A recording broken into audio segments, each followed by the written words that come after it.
Em nenhum momento. Não vejo nenhuma razão para essa comparação. Doutor Enéas, eu queria saber, quando o senhor faz essas críticas aos meios de comunicação, por falta de responsabilidade, o senhor diz que, na eventualidade de ser presidente, usaria de mecanismos, quer dizer, eu queria entender... Jurídicos, mecanismos jurídicos. Que mecanismos são esses? Hoje a Constituição não prevê nenhum tipo de intervenção, a imprensa é livre no país, e eu queria saber se o senhor batalharia para criar algum tipo de mecanismo de controle dos meios de comunicação. Vamos lá. Hoje mesmo eu estive com na TV Bandeirantes, eu conversei com o senhor presidente da organização, disse exatamente o que estou dizendo aqui. Eu digo as mesmas coisas sempre, com clareza meridiana. Com a clareza do líquor de quem não tem meningite. A mesma coisa sempre. Veja, senhor, existe um estatuto da criança e do adolescente, ao qual não há nenhuma obediência no país. Existem tentativas as mais escabrosas de tirar vantagem do menor. É uma indústria que aí está estabelecida. Tá? Então, é perfeitamente possível, usando a lei, tendo inteligência e vontade de ação firme, conversar com diretores dos meios de comunicação e mostrar a eles que é possível, ainda mais estando na presidência da República, com o poder que a lei confere, e tendo um Congresso que naturalmente estará afinado. E eu lhe digo, por que estará afinado? Eu digo já.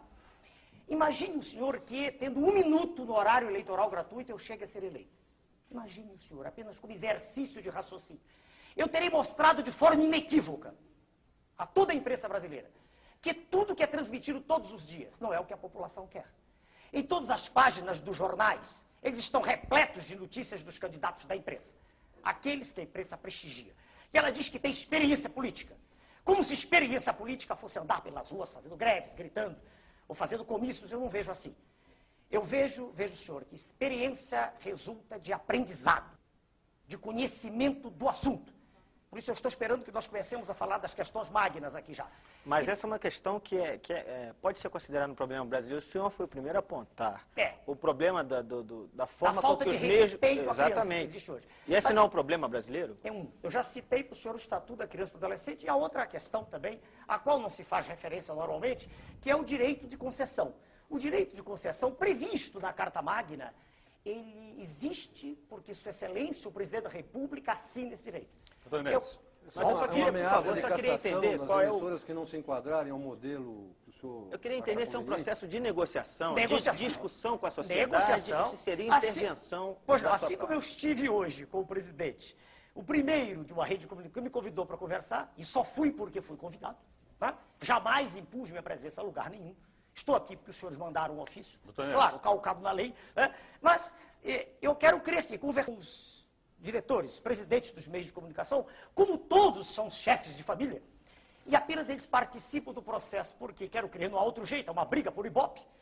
Quando se ficar claro, quando não houver dúvida, quando for irrefragável a tese que existe comando na nação, e nessa história de faz de conta que aí está, sabe? Perdoe-me, essa bagunça generalizada que hoje é o Estado brasileiro, fraco, incapaz de tomar decisões, mal informado, mal organizado, com uma desordem em todos os níveis. Quando ficar claro que não é mais assim, eu quero crer que não será difícil. Pois não. Nós temos mais uma pergunta do jornalista, eu queria que o senhor respondesse ao nosso telespectador, José Carlos Plácido, da Vila Olímpia. Ele quer rapidamente saber do senhor o seguinte: se o senhor não passar para o segundo turno, o senhor aceitaria ser ministro de algum outro governo? Com todo respeito ao telespectador, com todo respeito ao senhor telespectador, é impossível... Fala aqui? Pois não. É impossível, o senhor que fez a pergunta, obrigado, senhor, mas é impossível ser ministro de um governo inepto. Veja, o senhor que perguntou o que acontece agora com, não me lembro, o senhor Osíris, o senhor secretário da Receita. Não adianta, imagine o senhor que eu fosse, por hipótese, que aceitasse essa tese, jamais aceitarei com o modelo que aí está, jamais. Já declarei isso por escrito, em documento que está registrado em Brasília. Não quero ser profissional de política, não gosto disso. Eu quero ser um estadista, quero endireitar, quero fazer com que a nossa nação respire, com que a nossa nação possa emergir desse lodaçal em que ela está mergulhada. Como eu poderia aceitar ser ministro se, quando qualquer medida firme fosse ser tomada, imediatamente eu seria obrigado a demitir? Como posso eu aceitar teses de um candidato à presidência da República, que é o representante legítimo das multinacionais no país? Quem é, doutor Enéas? Sua Excelência, o senhor Fernando Henrique, é um representante legítimo das multinacionais no país? Legítimo. É um homem que defende um processo neoliberal que estraçalina, e temos outros exemplos muitos, mas respondendo ao seu telespectador, eu não posso ser ministro. Veja o senhor, se eu quisesse ter qualquer cargo, eu teria sido candidato a deputado federal e sem nenhum convencimento estólido, sem nenhuma bobagem, eu teria tranquilidade de eleição em qualquer estado, qualquer unidade da federação. Ok, Tonés, pergunta agora do jornalista Rui Xavier. Pois não, senhor. Ouvindo o senhor assim, a minha sensação é que o senhor ficou mais duro. Mais duro? Mais duro. Nos últimos, desde a última eleição para cá. Quer dizer, eu lendo o noticiário aqui, várias reportagens sobre o senhor. Posso tomar também, água aqui? Pode, à vontade. Pois não. Também me dá essa impressão, e parece que passa essa impressão, que o senhor ficou uma pessoa mais dura, mas tem aqui até algumas reportagens que diz, tem um título aqui que eu não vou conseguir localizar aqui, que diz, chegou o neofascista, o novo neofascista. Então, minha pergunta para o senhor é o seguinte, o senhor mudou? O que houve com o senhor? Quer dizer, anteriormente o senhor uma impressão mais simpática para... E agora está uma coisa mais dura, falando mais... Posso responder? Pode, claro. Com respeito à sua pergunta e a tudo que ela possa traduzir, né, de modo explícito ou implícito. Veja o senhor, eu sempre falei durante os 15 segundos com o mesmo tom enérgico que eu falo agora. Isso é da minha personalidade. Eu não sou de meias palavras. Eu tenho clareza no que penso e no que digo. Não tenho dissociação cérebro-língua, nem nenhuma dificuldade de articular o meu pensamento. Aprendi a falar e escrever corretamente. Naquela época, eu tinha um tempo pequeno, então grande parte das pessoas, incluídos jornalistas também, não conseguiam entender o que eu dizia. E achavam engraçada a frase final, meu nome é Enéas. Muitos achavam que eu estava brincando, querendo ser deputado mais à frente, ou um cargo. Surpreendi todos, quando não fui candidato a nada, porque eu não quero, não preciso disso. Sou médico, sou professor de cardiologia, tenho do que viver. Eu não fiquei mais duro. A conversa agora está sendo nada. É possível agora o senhor acompanhar com mais tranquilidade, e todos que me ouvem, não só agora a forma, mas o fundo, o conteúdo do que está sendo dito.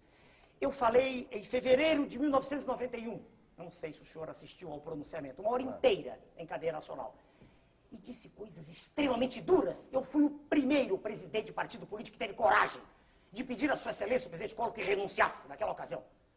Pela desgraça a que ele estava lançando a ação. Em que? A que ele estava lançando. O senhor votou nele no segundo turno? Não, eu não leio meu voto, por favor. Por favor, não acredito nesses senhores que estão. Então, veja bem, naquela ocasião eu falei uma hora inteira. O senhor anulou o voto? Anulei com tranquilidade, mas por que não? A Constituição me permite. Se eu não acredito em A, B, C e D, por que eu tenho que votar em algum deles? Por que eu tenho que dizer... Em branco? Não, em branco eu sei que há processos de fraude, todo mundo sabe disso. Isso é notório no país. E o voto em branco permite que aqui, no meio do trajeto, alguém põe, eu anulo o voto, por que não? É a maneira mais clara, mais categórica, mais peremptória de eu dizer que não acredito naquilo. Aparentemente, o senhor não acredita só de A, B, C, o senhor não acredita em ninguém de A a Z, pelo que o senhor está dizendo. Depende de quem se apresenta. Aí, não, Só o senhor, então, podia inverter essa pergunta. Só um instantinho para o senhor, por favor. Não, pois é, nessa linha. Senhor Clóvis, um minutinho. Eu não vejo no cenário que aí está. Se eu visse, eu não me teria candidatado. Perceba o senhor uma coisa. Eu não gosto do processo. Senão pertenceria a ele tranquilo, estaria a palavra que os senhores usam. Processo, exatamente o que é processo? É essa imundícia em que se transformou o quadro político brasileiro. É essa situação de vergonha que cada brasileiro tem quando chega no exterior. Eu estou falando de quem pode ir ao exterior, porque pobre não sai nem do bairro onde mora, não consegue nem pagar a passagem. Essa situação de mentira que é lançada nas telas da televisão e nos jornais todos os dias. E vou dar exemplos para os senhores, vamos falar de coisas concretas. Previdência, que é uma farsa. A maioria das coisas que são apresentadas, quando se diz que existem 2 para 1, isso é mentira. Misturam-se os homens da cidade com os homens do campo. A relação na cidade é quase 4 para 1. A relação no campo é meio para 1. Quando se junta isto tudo, e os senhores são jornalistas, sabem da verdade, cria-se o 2 para 1. Então há 2 indivíduos para 1, isso é mentira. O que ocorre é que arrecada-se muito pouco no campo. E como se arrecada muito pouco no campo, a cidade paga pelo campo. Então tem-se a impressão que a Previdência está falida. Ela tem, aliás, um saldo de $1 bilhão. O que se quer é privatizar tudo para que grupos espúrios, né, tomem conta e aí o Estado fica endividado, como aconteceu no Chile. O Estado fica endividado e os grupos têm um grande negócio. Então, eu deixo de deixar bem claro. Quando você disse o processo, eu quero dizer o seguinte, eu não gosto dessa maneira como um candidato a presidente da República se curva. Para ser eleito, ele se curva. Ele não acredita na força dele. E ele faz composições, ele procura um vice, ele procura um... Para quê? Para que ele dê, eu não faço isso. Eu sou exatamente o mesmo. Meu candidato a vice-presidente é o Almirante Roberto Gomes Silva.